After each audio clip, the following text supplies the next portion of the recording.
A wheel has angular acceleration of 3 rad per second square. तर या ठिकाणी angular acceleration दिलेलं आहे अल्फा आणि तो दिलेला आहे 3 rad per second square. Next and an initial angular speed of 2 rad per second. तर इनिशियल अँग्युलर स्पीड दिलेला आहे म्हणजे आपल्याला ओमेगा 0 दिलेला आहे आणि तो दिलेला आहे 2 रॅड पर सेकंद इतका दिलेला आहे. त्याच्या पुढे इन 2 सेकंद टाईम जो दिलेला आहे तो टाईम दिलेला आहे तुम्हाला किती तर 2 सेकंद इतका दिलेला आहे.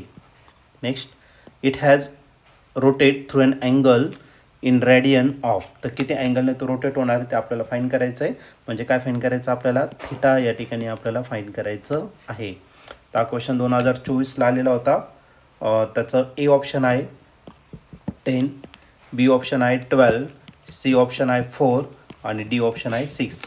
तर आता या 4 ऑप्शनपैकी या क्वेश्चनचं करेक्ट आन्सर काय असलं पाहिजे तर आपण याला सॉल्व करूया आणि मग डिसाईड करूया. आता बघा आपल्याला काय फाईन करायचं आहे थिटा फाईन करायचा. मग त्याच्यासाठी आपण काय करू सेकंड इक्वेशन यूज करू kinematical equation for angular motion. बघा by using second कायनेमॅटिकल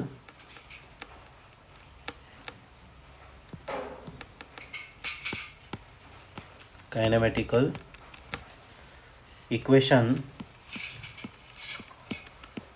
for angular motion.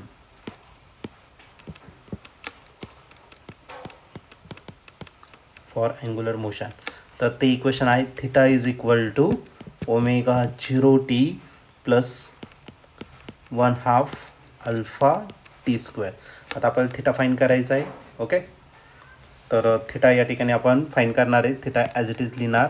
Omega 0 जो आहे तो किती दिला आहे तर 2. ओके आणि टाईम जो दिलेला आहे तो पण दिलेला आहे 2 प्लस 1/2. तसाच अल्फाची व्हॅल्यू किती दिली आहे 3 आणि टाईम पिरियड जो दिलेला आहे तो 2चा काय करायचा आपल्याला स्क्वेअर करायचा आहे. ओके 2 किती होणार आहे तर 2 4 प्लस 1/2 इंटू 3 तसाच आणि 2चा स्क्वेअर किती झाला 4. 2 1 1 2 किती झाला 4. ओके मग काय राहिलं तर 4 प्लस राहिला 3 इंटू 2. 3 2 किती होणार आहे 6. मग 4 प्लस काय राहिला 6 आणि 4 प्लस 6 म्हणजे किती तर 10 आणि अँगल कशामध्ये असणार तर रेडियनमध्ये. ओके आणि हेच आपलं काय असणार तर फायनल ॲन्सर असेल. ठीक आहे मग theta is equal to 10 rad हे आपलं फायनल ॲन्सर असेल. आता ऑप्शन बघू तर ऑप्शन नंबर ए जो आहे तो या ठिकाणी आपला करेक्टली मॅच होतो आहे म्हणून या क्वेश्चनचा करेक्ट आन्सर ऑप्शन ए असेल. ऑप्शन ए म्हणजेच काय 10 रॅड हे त्याचं फायनल ॲन्सर असेल.